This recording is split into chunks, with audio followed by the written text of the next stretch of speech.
Je m'appelle Maïlé Onfray. Je suis née et j'ai grandi dans une secte, une communauté nouvelle catholique qui a été reconnue comme à dérive sectaire, dans laquelle j'ai subi énormément de violences pendant toute mon enfance et mon adolescence. Mon père était catholique intégriste et royaliste. Il venait de divorcer avec sa première femme et de se remarier avec ma mère, avec laquelle il avait déjà 3 enfants. Et mon père était en recherche d'une vie un peu ascétique, particulière. Il voulait retrouver un peu les premiers temps des évangiles et vivre une vie radicale. Et une des motivations qu'il avait, c'était aussi de devenir insolvable et de ne pas pouvoir payer de pension alimentaire à sa première femme avec qui il avait eu déjà 4 enfants. Donc il a parlé avec un prêtre de la paroisse où il était. Et ce prêtre lui a parlé de la secte dans laquelle j'ai grandi, la communauté nouvelle. Ils sont allés la visiter et au bout de quelques mois, ils ont décidé de s'y installer.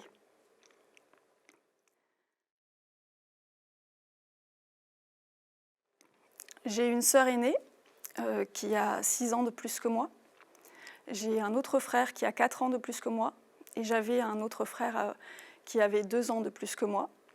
Et j'avais également une sœur jumelle qui est décédée à la naissance.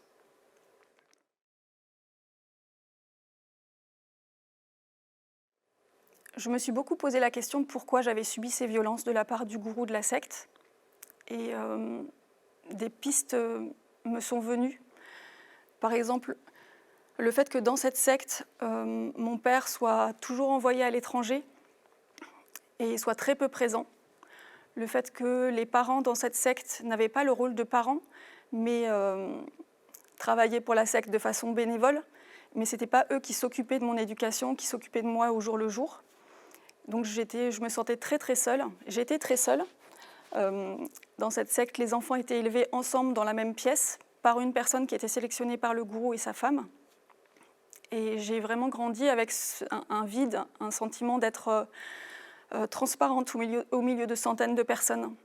Et je pense que ce manque d'attention, d'amour, le gourou s'en est servi. Et pendant toute mon enfance et mon adolescence notamment, il a très très souvent dit que j'étais sa fille adoptive, que j'étais comme une fille de cœur pour lui. Et il a beaucoup joué au niveau affectif là-dessus.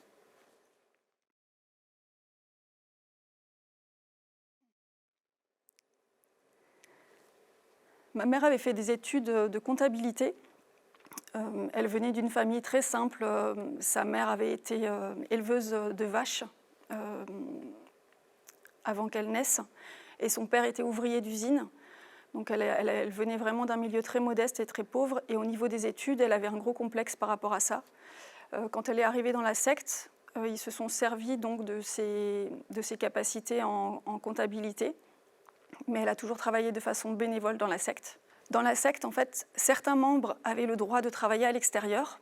Par exemple, il y avait un médecin qui travaillait à l'extérieur, qui avait un cabinet en dehors de la secte.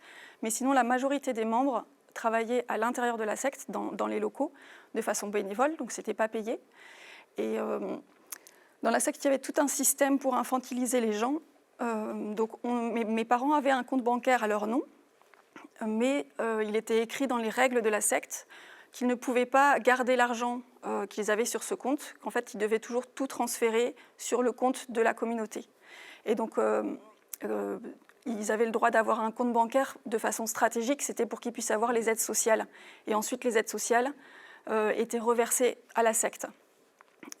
C'était comme ça pour tous les adultes qui vivaient dans cette secte. Même les gens qui travaillaient à l'extérieur, leur salaire devait être versé sur celui de la secte. Et ensuite, pour tous les achats, tous les besoins qu'on pouvait avoir en termes d'argent, on devait demander la permission au gourou et à sa femme, qui, eux, décidaient si on avait le droit ou non d'avoir cette somme d'argent. Donc pour un trajet de train, n'importe quoi en fait.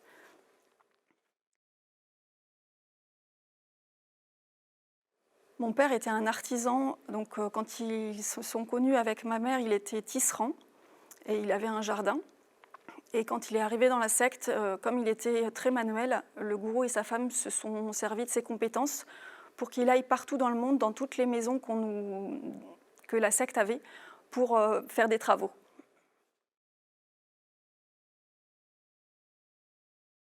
Au moment où mes parents sont rentrés dans la secte, elles n'avaient pas encore de reconnaissance canonique de par l'Église. Mes parents se sont engagés dans la secte 1 an avant que l'Église reconnaisse la communauté comme faisant partie de son groupuscule. Et ils ont eu une reconnaissance canonique en 1984.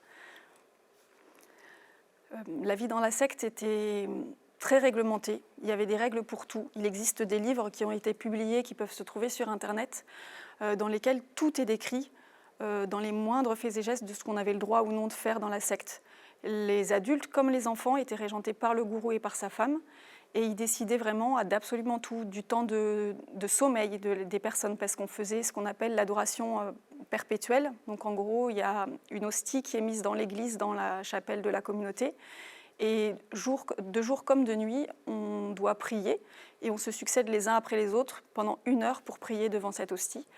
Et donc les membres devaient aussi aller prier pendant la nuit, en sachant que dans la journée, on devait aussi aller les adultes devaient travailler dans la secte toute la journée. Et c'était aussi rythmé par beaucoup de temps de prière et de messe, etc.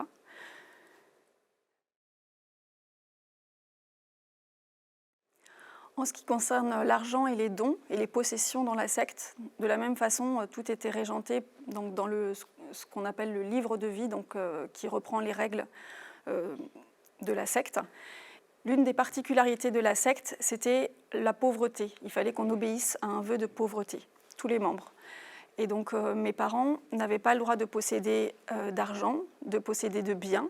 Quand ils se sont engagés dans la communauté, donc mon père avait une maison qu'il avait achetée et payée, qui lui appartenait. Ma mère avait une bague avec un énorme diamant, par exemple. Donc tout ce qu'ils possédaient avant d'arriver dans la secte, quand ils ont commencé à s'engager dans cette secte, ils ont tout donné à la secte. Nous n'avions le droit de rien posséder, que ce soit des affaires personnelles dans notre chambre, comme des livres, un appareil pour écouter de la musique, des journaux. Tout était contrôlé. Et même nos lectures étaient contrôlées. C'était la femme du gourou qui décidait qu'est-ce qui était bien à lire ou non. Et si des gens, par exemple, moi, en tant qu'enfant, en grandissant dans cette secte, j'avais des grands-parents qui parfois pouvaient me faire des cadeaux de Noël ou d'anniversaire, il était écrit dans les règles de la secte que ces cadeaux devaient être redonnés à tout le monde. Et c'était le gourou et sa femme qui décidaient si on avait le droit de garder certaines choses ou non. Tout était vraiment à leur propre décision, en fait. En ce qui concerne les habits, mes parents ne nous ont jamais acheté d'habits neufs. En fait, on fonctionnait avec des dons. Des personnes venaient, par exemple, si un membre de leur famille décédait, ils venaient avec des sacs plastiques avec les affaires de ce membre de la famille qui était décédé. Et ils venaient nous donner leurs affaires, et c'était avec ça qu'on s'habillait. En ce qui concerne la nourriture, on mangeait grâce à la banque alimentaire. Donc c'était beaucoup des choses qui étaient périmées, enfin des choses qui étaient proches de la date de péremption. En termes de nourriture, donc on ne mangeait pas de protéines, on en mangeait juste 1 fois par semaine. Et en fait, j'ai grandi dans des maisons où on était une centaine de personnes à vivre ensemble. Donc vous imaginez, en termes de nourriture, la quantité qu'il faut pour nourrir 100 personnes tous les jours. On faisait des repas à base de céréales et des légumes qu'on cultivait dans le jardin parce qu'on était pas mal en autosuffisance. Dans la maison où j'ai grandi, dans une des maisons où j'ai grandi, on avait un garage qui était à la secte, avec des membres de la secte en fait, qui s'occupaient des voitures qui étaient mises à disposition. Une autre chose aussi, petite précision, donc quand les adultes s'engageaient dans la secte, la première chose qu'ils devaient faire au premier engagement, c'était de donner leur voiture et donner les outils qu'ils avaient. Tout était mis à la disposition de la secte. Et donc on avait un système avec des membres qui réparaient les voitures. On avait également un jardin, on avait des animaux. Donc on était presque, pour certains côtés, on fonctionnait un peu en vase clos, avec donc, comme je vous disais tout à l'heure, la banque alimentaire en complément. Mais on avait donc eu une alimentation quand même assez compliquée. J'ai des souvenirs d'avoir dû manger des céréales avec des charançons dedans et de devoir finir mon assiette forcée par des membres de la secte ou ce genre de choses, ou de devoir manger pendant des mois et des mois la même boîte de conserve parce qu'on n'avait que ça. Ou de moments aussi où on nous demandait d'aller à la chapelle et de prier parce qu'on n'avait plus rien à manger et qu'on ne savait pas ce qu'on allait pouvoir manger dans les jours prochains. J'ai ce genre d'anecdotes en mémoire.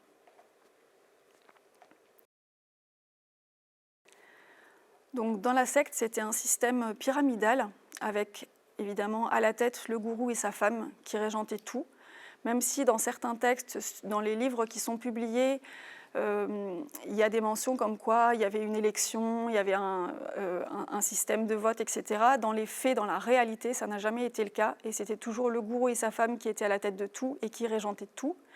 Et ils avaient mis en place un système pyramidal avec des sous-chefs. Donc en fait, la secte était répartie un peu partout dans le monde. On était sur les 5 continents. Et dans chaque maison, dans chaque communauté que nous avions, il y avait un responsable ou une responsable qui était mis à la tête. Et cette personne devait relayer toutes les informations importantes au gourou et à sa femme. Et donc toutes les informations remontaient vers eux et c'était eux qui prenaient toutes les décisions pour tout. Il y avait aussi tout un système de délation où chaque frère et sœur devait rapporter les faits et gestes des autres si quelqu'un n'obéissait pas aux règles ou se permettait de critiquer ou de remettre en cause certaines choses. Tout de suite, c'était remonté et l'information a été donnée au gourou et à sa femme. Et il y avait évidemment tout un système de punition. Par exemple, dans le livre des règles de vie de la secte, il est marqué que si une personne commet quelque chose qui est qualifié de néfaste pour la secte, cette personne doit être vue donc, en réunion, en confession avec le gourou ou sa femme, selon si c'est un homme ou une femme. Donc dans la secte, les hommes étaient vus par le gourou et les femmes par la femme du gourou, sauf les enfants. Dans mon cas, par exemple, moi j'étais vue uniquement par le gourou. J'avais un régime particulier, disons. Donc, comme je le disais tout à l'heure, dans chaque maison, il y avait une personne qu'on nommait un responsable. Après, le système de responsabilité était assez flou.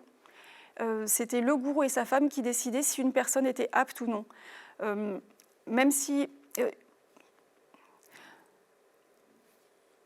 les membres de la secte pouvaient avoir des responsabilités importantes, même s'ils n'étaient pas ce qu'on appelle donnés définitifs. Donc dans la secte, quand on s'engageait, donc il y avait un premier engagement qui se faisait. Ensuite, on devait donner tous ses biens en termes de voiture et d'outillage qu'on avait.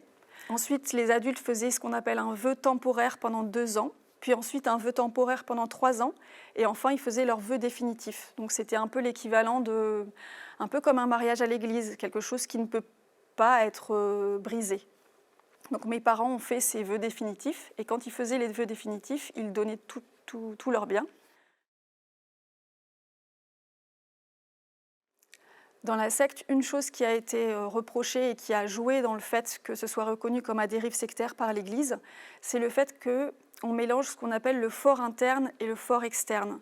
C'est-à-dire que le gourou et sa femme étaient au courant d'absolument tout. Donc c'était eux qui décidaient qui les personnes avaient le droit d'aller voir.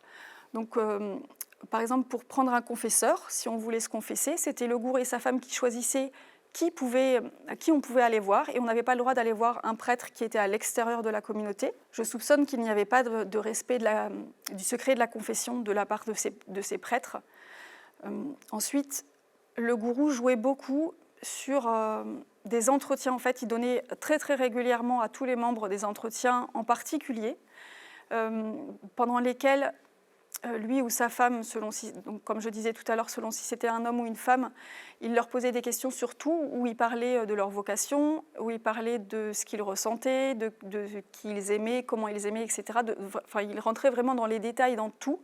C'était eux qui décidaient qu'est-ce qu'ils devaient faire comme travail, quelles étaient leurs capacités, ce qu'ils avaient le droit de revendiquer ou non, et les émotions aussi qu'ils pouvaient avoir le droit de ressentir. Si certaines personnes étaient en colère, c'était le gourou et sa femme qui disaient si cette colère était légitime ou non, etc. Et en ce qui me concerne, j'ai eu ce que j'appelle des séances confession avec le gourou pendant toute mon enfance et mon adolescence. Mais une chose qui me rend assez folle en fait quand je pense aux adultes dans la secte, c'est que le gourou avait 2 chambres dans chaque maison où nous étions. Donc une chambre pour lui et sa femme et une autre chambre bureau dans laquelle il recevait les gens en confession.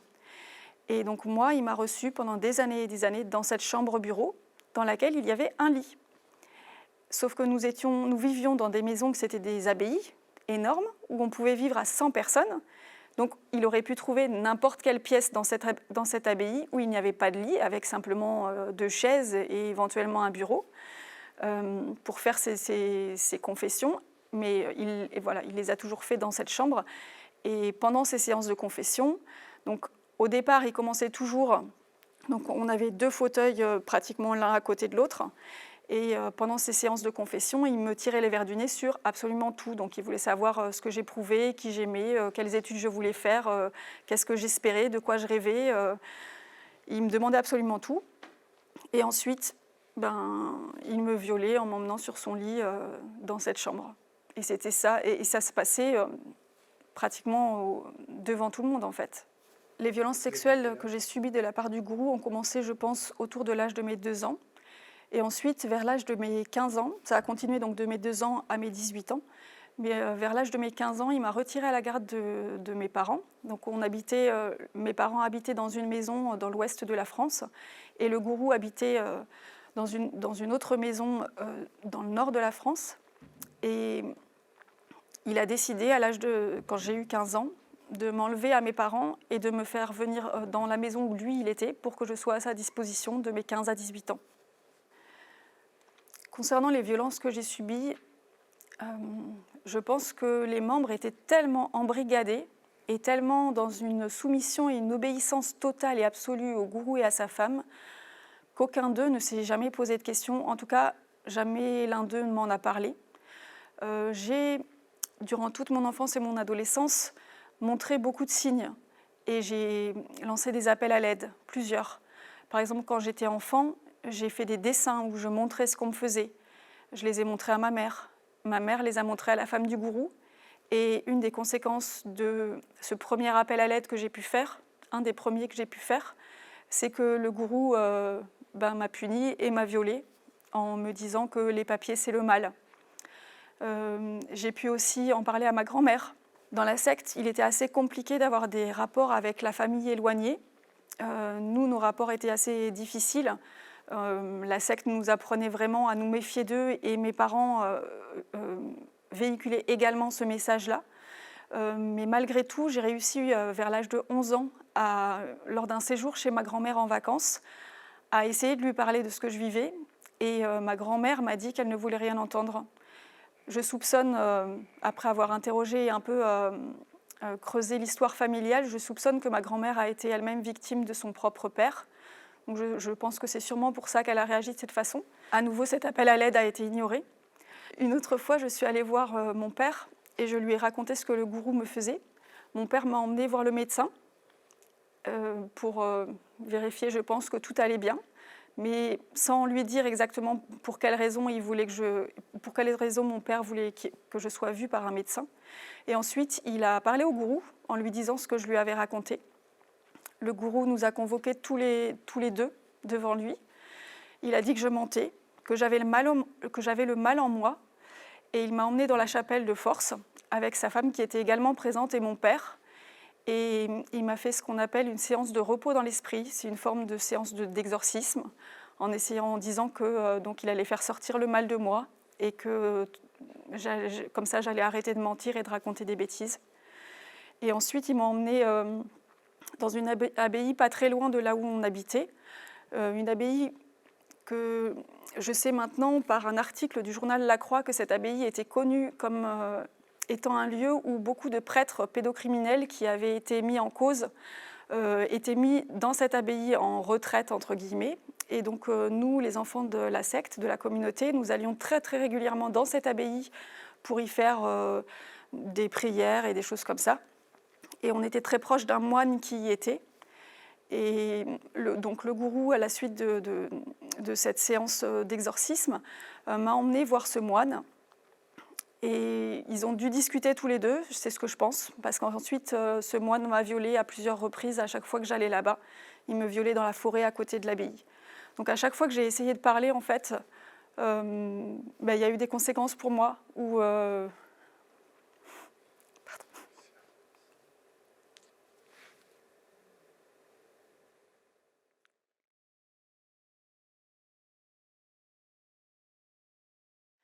Les violences que j'ai subies, je ne suis pas la seule à les avoir subies. Mon frère, Louis-Marie, Loulou, a aussi subi des choses quand il était petit, mais pas à la même intensité que moi. Il y a eu d'autres enfants victimes dans la secte quand j'étais toute petite, donc durant toute mon enfance. Mais à partir du début de l'adolescence, un tout petit peu avant le début de l'adolescence, les choses où il y avait plusieurs enfants qui étaient victimes de la part du gourou et d'autres personnes se sont arrêtées. Et mon frère, ça s'est arrêté également à ce moment-là.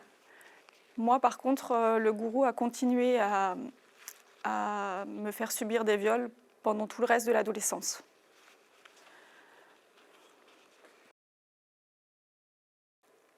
J'ai été vraiment très très seule pendant toute cette enfance et cette adolescence parce qu'il n'y avait aucun adulte qui était prêt à écouter quoi que ce soit ou à voir quoi que ce soit. Pour ma scolarité, en fait, j'ai été scolarisée dans la secte jusqu'en CM1. C'est seulement ensuite du CM1 jusqu'à la terminale que j'ai été scolarisée, mais c'était dans des écoles catholiques, des écoles privées. Et dans ces écoles, personne ne s'est inquiété du discours que je pouvais avoir très radical au niveau du catholicisme. Et aucun adulte n'a pris en compte le fait que ça n'était jamais nos parents qui nous amenaient à l'école, mais on était en fourgon avec une sœur ou un frère habillés avec des habits de sœur ou de frère avec un chapelet, avec une bure, etc. Que c'était ces personnes-là qui nous amenaient et qui venaient nous rechercher. Personne ne s'est inquiété des habits que nous avions, qui étaient de mauvaise qualité, ou de la disparité avec nos camarades de classe dans notre façon de parler. On était éduqués aussi dans la secte à faire beaucoup de prosélytisme. Il fallait vraiment qu'on parle de la secte. Moi, j'ai grandi avec une vision très manichéenne du monde où la secte et moi, du coup, nous étions le bien, nous faisions le bien, et tout le reste, la société et tout ce qui était autour faisait le mal. Même les personnes qui étaient, ou les élèves qui étaient avec moi en classe, en fait, vis-à-vis de la secte, c'était des personnes qui, même s'ils étaient dans un établissement catholique, même les catholiques normaux, entre guillemets, ceux qui allaient à l'église du village, par exemple, dans les termes qui étaient employés par les membres de la secte, c'était des personnes qui étaient le mal elles aussi, parce qu'elles n'étaient pas dans une radicalité comme nous. Nous, on sauvait le monde, on sauvait les gens par notre prière, par notre don de nous-mêmes, par le don de notre corps. Tout ça, c'était vraiment véhiculé comme préceptes avec lesquels j'ai grandi, en fait.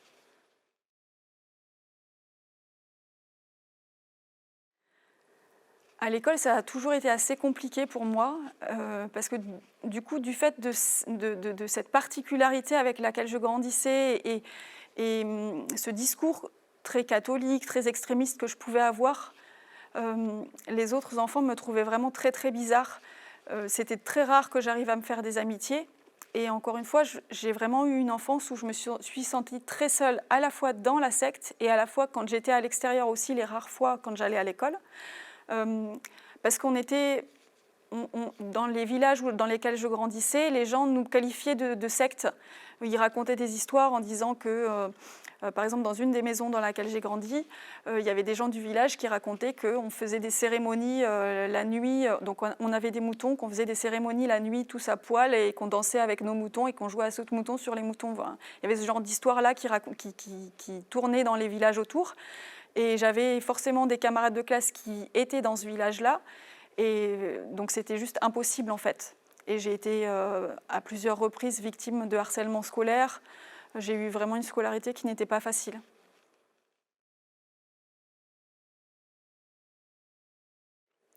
Donc le gourou, comme je vous ai dit tout à l'heure, à l'âge de mes 15 ans, de mes 15 à 18 ans, il m'a fait venir dans la maison où lui il était pour que je sois à sa disposition. Et à ce moment-là, en fait, il a essayé donc une première fois, il a essayé de me mettre en couple avec un autre membre de la communauté. C'était un Africain qui habitait au Niger. Et donc, il m'avait emmenée en camp d'enfants, parce que dans la secte, on faisait du prosélytisme, mais on faisait aussi des camps entre enfants, où on allait on allait dans d'autres maisons, dans d'autres villes, et pour parler de la secte et pour dire à quel point la secte était merveilleuse et faire venir des gens. Et donc il nous avait amenés au Niger, et là-bas il avait voulu me mettre avec un des membres de la secte en disant qu'il allait lui faire construire un hôpital, que lui deviendrait médecin, que moi je serais infirmière, et que comme ça, je pourrais, toute ma vie, je pourrais continuer à être en relation avec le gourou, qu'il pourrait régulièrement venir me voir en fait.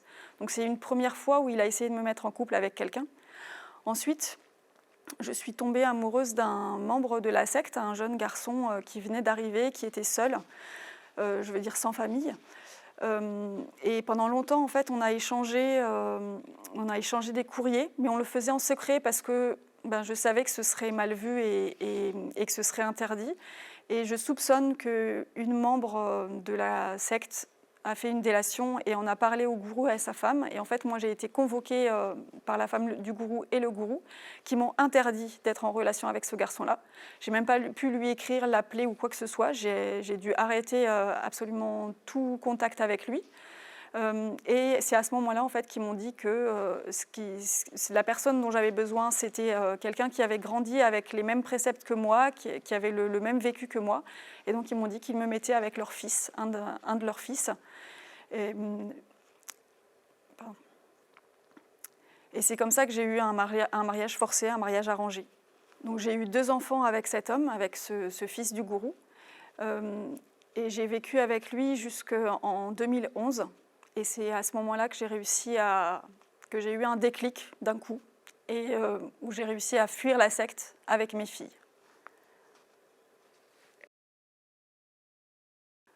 Pour moi, il y a beaucoup de personnes qui sont responsables de ce que j'ai vécu, notamment l'Église catholique. Donc, c'est elle qui a donné une reconnaissance canonique à la communauté dans laquelle j'ai grandi. Je pense que beaucoup de membres de la communauté et beaucoup de personnes qui en sont sorties n'auraient peut-être pas eu la même confiance, le même aveuglement si l'Église catholique n'avait pas donné de reconnaissance canonique. Je pense que beaucoup de familles auraient pu alerter les membres de leur famille qui rentraient dans cette secte et leur dire c'est quand même bizarre l'endroit dans lequel tu vas. Et l'Église catholique était vraiment un gage de qualité et de bien. Et donc je pense qu'ils sont vraiment responsables de ça. Ils ont heureusement en 2015 accepté de nous entendre. Donc avec d'autres membres, on a fait toute une bataille pour que la secte soit reconnue comme à dérive sectaire par l'Église catholique. Donc la reconnaissance canonique leur a été retirée en 2015.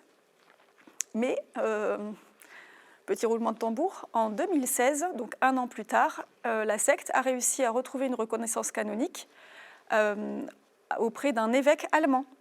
Donc l'Église catholique est absolument merveilleuse dans sa cohésion entre la France et l'Allemagne. La France a reconnu que c'était à grave dérive sectaire. Il y a un rapport qui a été fait.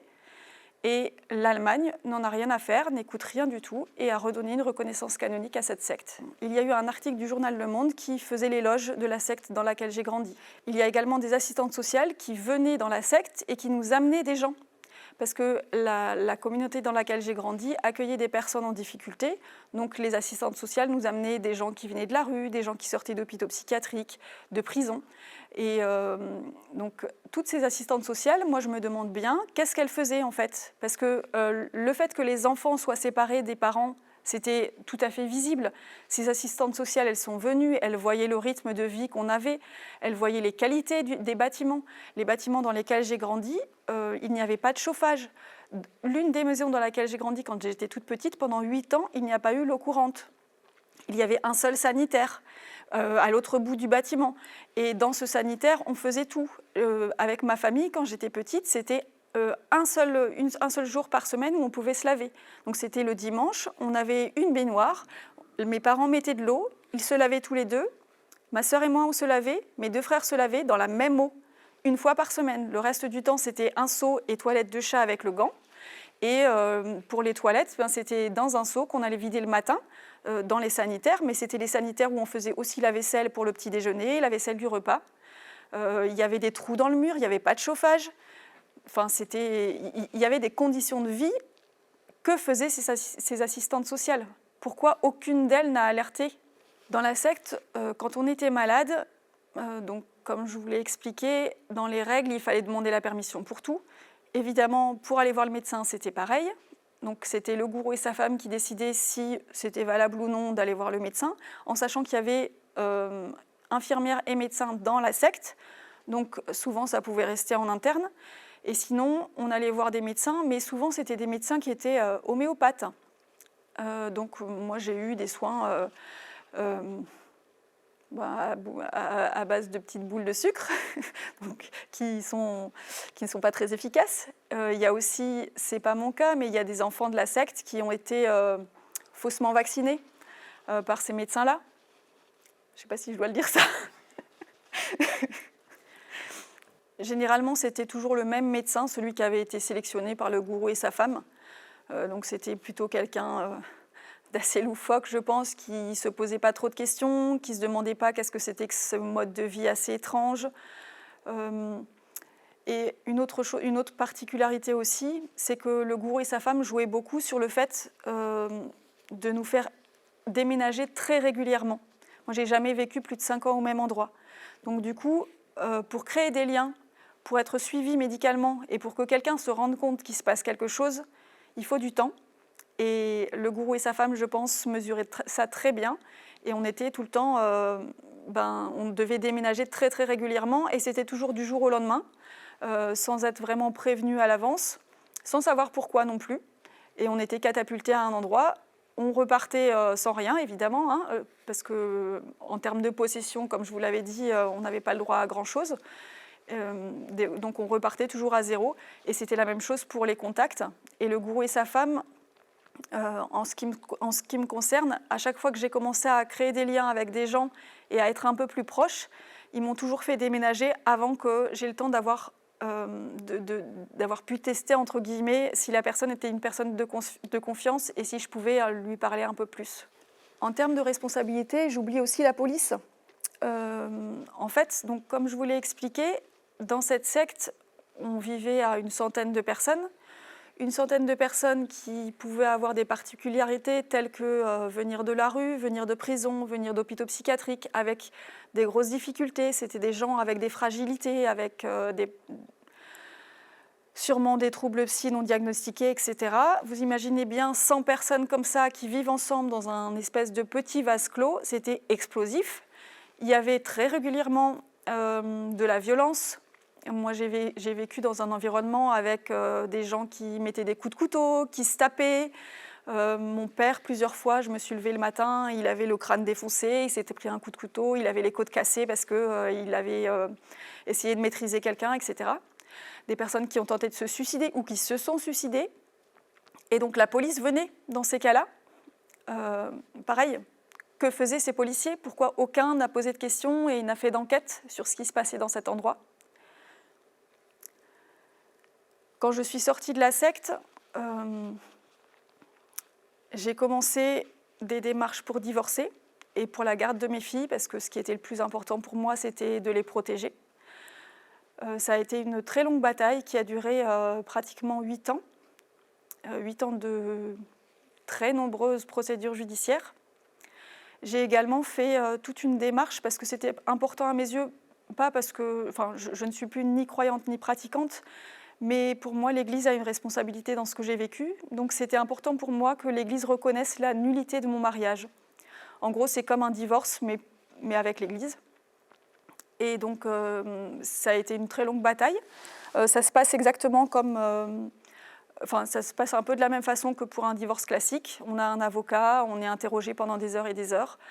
Il faut monter un dossier, c'est très long à faire. C'est très compliqué de l'obtenir, mais l'Église me l'a donné. Donc ils ont reconnu que j'avais eu un mariage forcé, un mariage arrangé. Et donc, si jamais je le souhaitais, je pourrais me remarier à l'Église. Bon, c'est pas mon souhait, mais voilà. Et dernièrement, il y a 2 ans, si je ne me trompe pas, je suis allée porter plainte à la police. Concernant cette plainte, pour l'instant, je n'ai toujours pas de nouvelles. C'est toujours en cours.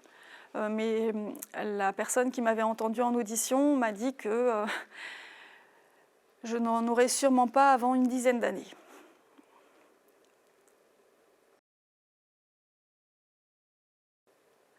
Alors, les doutes que j'ai pu ressentir, c'est assez complexe.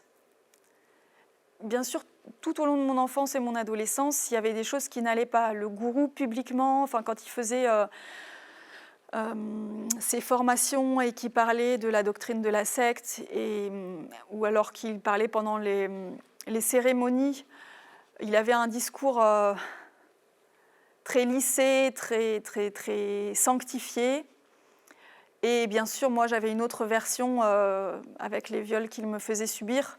Je le voyais complètement différent de la façon dont il se présentait. Donc il y avait cette dissonance-là en moi, déjà durant toute mon enfance. Mais comme il y avait tous les adultes autour qui étaient tous en adoration devant le gourou et qui ne percevaient rien comme dissonant, j'ai toujours éteint ça et gardé ça à l'intérieur, mais sans vraiment en prendre conscience.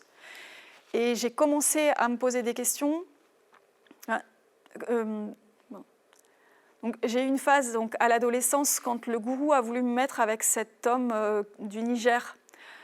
Moi, j'avais aucune affinité avec lui et j'ai décidé en fait de rompre avec lui en lui écrivant une lettre, mais sans en parler au gourou.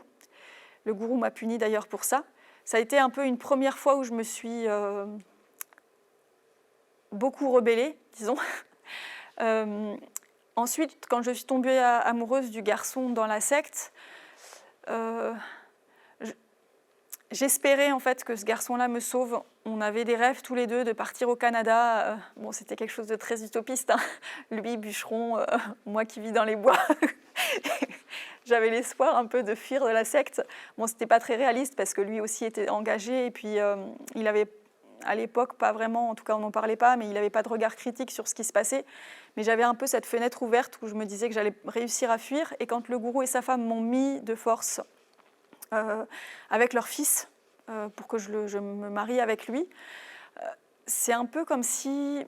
moi j'ai eu vraiment la sensation presque de mourir ce jour-là en fait, comme si tous mes espoirs s'écroulaient. Après, petite précision, le jour de mon mariage, donc la femme du gourou avait organisé un spectacle pendant la réception après le mariage. Et pendant ce spectacle, ils m'ont fait, moi je n'étais au courant de rien, ils m'ont fait asseoir sur un escabeau devant tout le monde.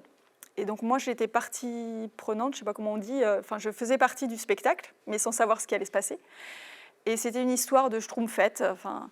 Et donc je me suis retrouvée avec une enfant de la secte qui est venue et qui, avec un pinceau, m'a mis de la peinture bleu cyan, je ne sais pas comment on dit, de la peinture bleue sur le visage. Donc j'avais de la peinture bleue sur tout le visage. Je ne sais pas quel marié, le jour de son mariage, a envie d'avoir la tronche peinte en bleu. En tout cas, moi, ça a été mon cas. Et pour moi, je l'interprète comme ça, c'était vraiment une façon de la femme du gourou de me dire à quel point, à la fois elle me méprisait, à la fois elle pouvait faire tout ce qu'elle voulait. Personne n'a réagi dans l'assemblée. Aucun membre de la secte n'a poussé de cris ou ne s'est offusqué de ce qui s'était passé. Et moi, j'étais sidérée. Et c'était comme ça tout le temps, en fait. Donc, j'avais des petits moments où je me disais, mais ça va pas.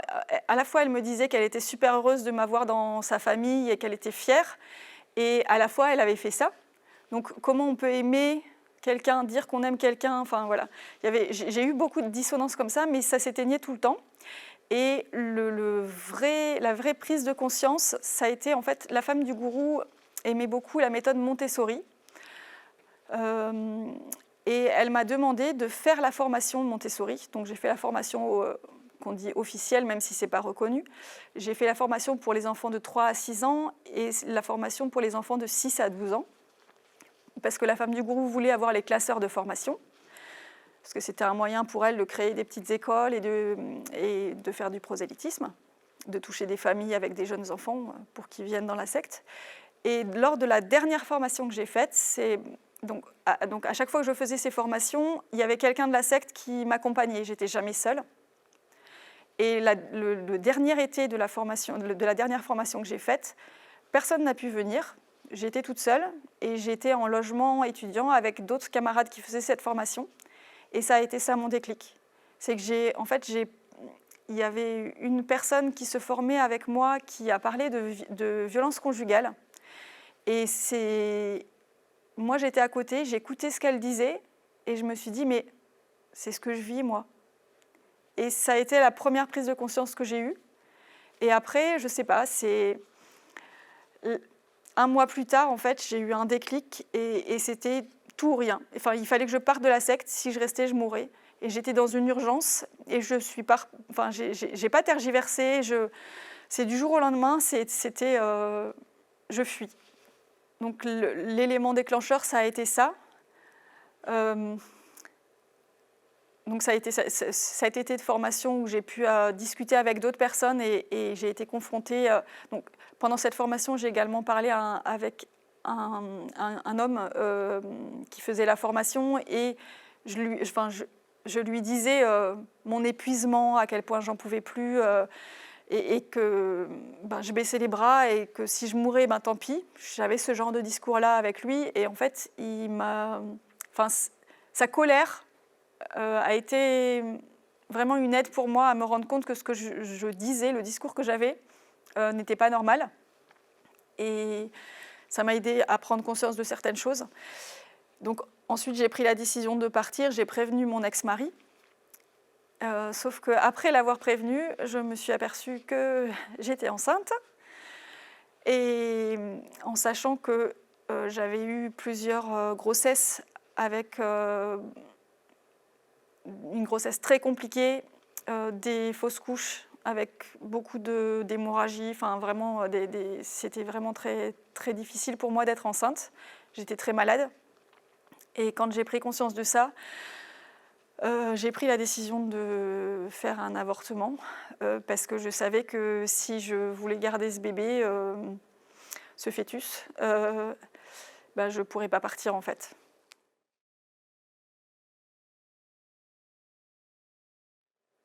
Pour moi, la bienveillance, c'est d'abord et avant tout de la bienveillance envers soi-même.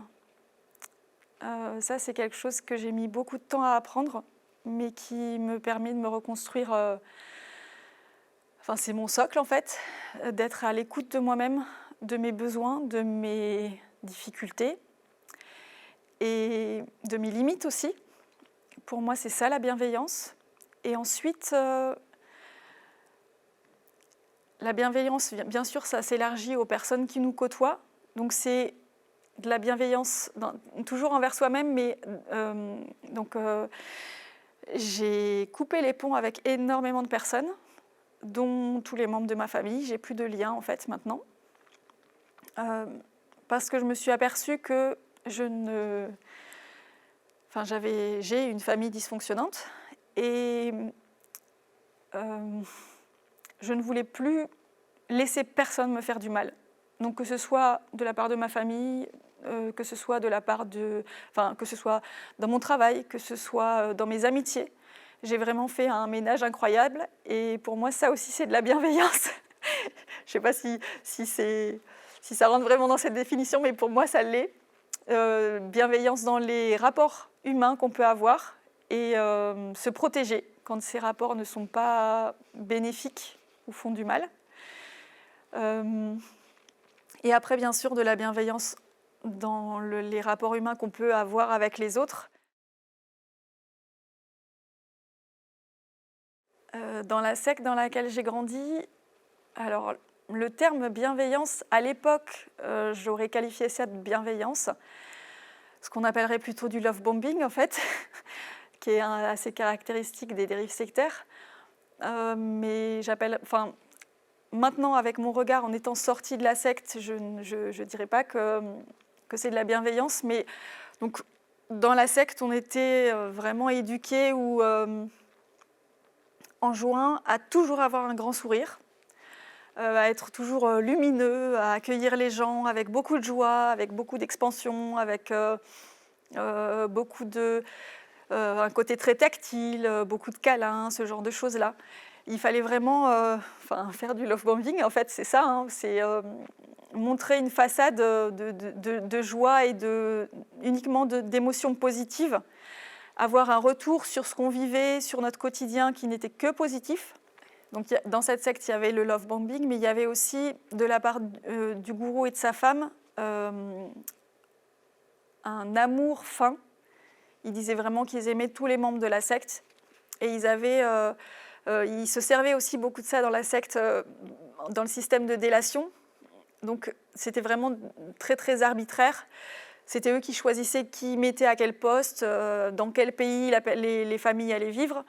Donc, il y avait tout un système de récompense que eux seuls, sur des critères complètement abscons, où c'était le gourou et sa femme qui choisissaient qui ils allaient récompenser et qui ils allaient punir.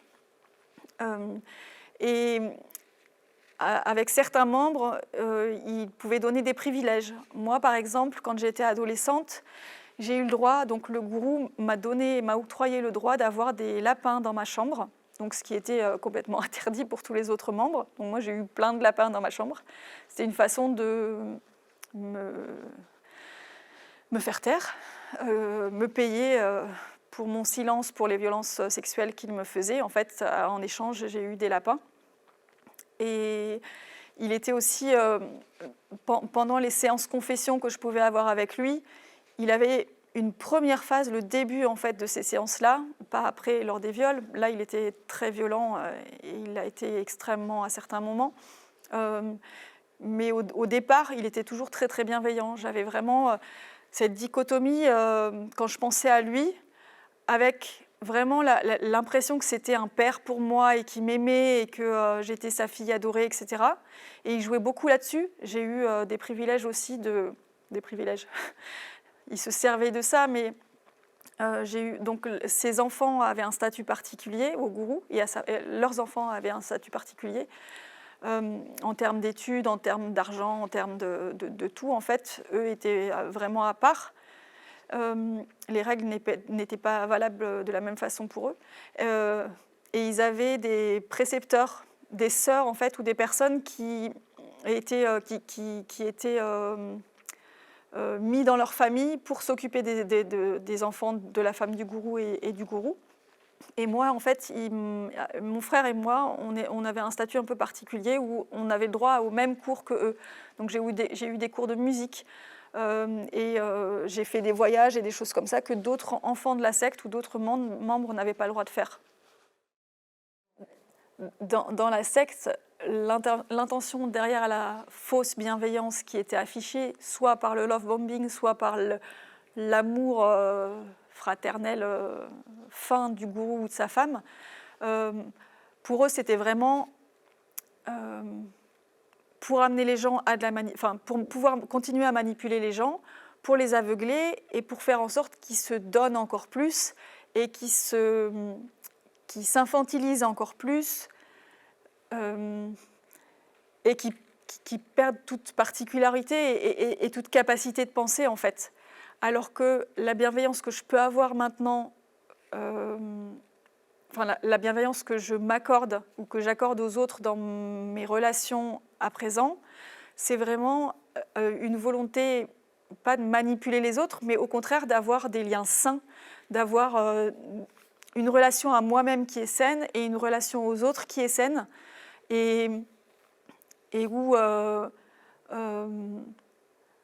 ne pas se faire de mal est la priorité. Alors que le gourou et sa femme, dans la bienveillance affichée dans la secte, la notion de ne pas faire de mal était complètement absente. Les gens, tous les membres de la secte vivaient dans des conditions qui étaient atroces, un manque de sommeil, manque de nourriture, absolument pas de prévisibilité sur quoi que ce soit, beaucoup de violence. Enfin, tout ça, ça n'avait rien de bienveillant en fait.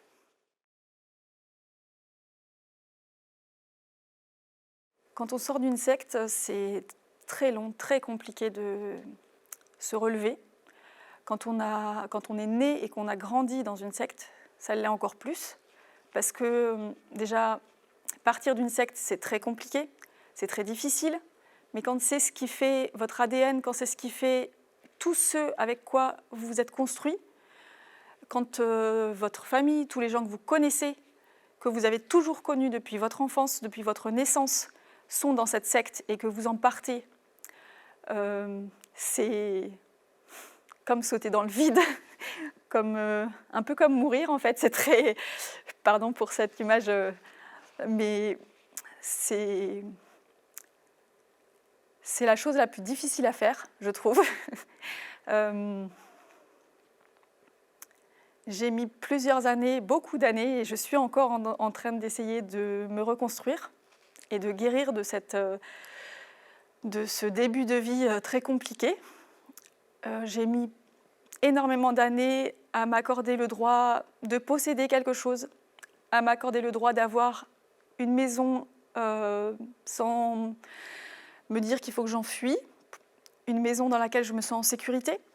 J'ai mis beaucoup de temps à accepter que j'avais le droit de faire des choses pour moi, d'aller au cinéma par exemple, ou de m'acheter des habits, ou d'aller chez le coiffeur, ou d'aller à une soirée avec des amis. J'ai mis aussi beaucoup de temps à me reconstruire parce que j'avais, vis-à-vis des violences que j'avais subies et des viols que j'avais subis, j'avais beaucoup de blocages, des peurs, des terreurs que je pouvais avoir, des crises d'angoisse ou d'anxiété. Un petit exemple, le moine dont j'ai parlé tout à l'heure qui m'a violée dans une forêt. J'avais énormément de difficultés à sortir me promener toute seule parce que j'avais des flashbacks de ce que j'avais vécu qui revenaient, et j'ai la chance de vivre dans une région qui est magnifique en termes de nature, en termes de lieux de promenade. Et c'est un peu comme si j'avais quitté la secte, mais j'étais toujours tenue par des fils, en fait, comme si j'étais encore une marionnette tenue par tous les diktats qu'ils m'avaient donnés et toutes les choses que j'avais vécues. Et il a fallu que je coupe tous ces fils les uns après les autres pour me libérer. Et j'ai la chance, depuis un peu plus d'1 an maintenant, d'avoir 2 merveilleuses chiennes qui vivent avec moi et qui m'aident énormément au quotidien. Au Canada, ça existe en fait, il existe, vous le savez, des chiennes pour les personnes en situation de handicap qui sont aveugles ou autres. Et au Canada, en fait, il existe des chiennes qu'on appelle de soutien émotionnel. Et c'est un peu ce que sont mes chiennes pour moi. Donc ça a été vraiment une libération. Grâce à elles, j'ai petit à petit réussi à sortir dehors, à aller me promener et à ne plus du tout avoir peur d'aller dans la nature. J'ai également suivi une formation il y a un peu plus d'1 an pour être ce qu'on appelle père aidante. C'est un nouveau métier qui existe ailleurs dans le monde, mais qui commence tout juste à être connu en France depuis à peu près 5 ans. C'est un peu la même chose que patient expert, peut-être que vous avez déjà entendu ce terme-là. Donc, en gros, c'est quand on a une maladie ou un trouble, on a une expérience, un vécu expérientiel avec ce trouble ou cette maladie. On a un savoir, et grâce à ce savoir, on peut aider d'autres personnes qui passent par le même chemin. Donc c'est un peu ça la pérédance, c'est aider avec notre expérience d'autres personnes dans leurs difficultés et leur vécu pour qu'eux aussi s'autonomisent. Donc avec ce diplôme de père aidante, j'aimerais créer une micro-entreprise, je ne sais pas encore exactement sous quelle forme, mais j'aimerais proposer de l'aide. Pour moi, le terme père aidance, c'est valable pour des troubles ou des maladies. Mais pour moi, ça a aussi tout un sens pour les personnes qui sortent de secte. Parce que quand on sort de secte, on est comme des extraterrestres. On a un vécu tellement étrange que la société dans laquelle on se réinsère, les gens qu'on croise, c'est très difficile de pouvoir leur expliquer ce par quoi on est passé, ce qu'on a vécu. On se sent très très seul. Il faut tout réapprendre. Moi, quand je suis sortie de la secte, il a fallu que j'apprenne à faire les papiers, les démarches. Je ne savais rien faire. Il y a toute une rééducation à faire. Et pour moi, la père aidance a tout à fait sa place également dans le soutien de personnes qui sortent de secte. La père aidance, ça peut être simplement aider à prendre un rendez-vous de médecin.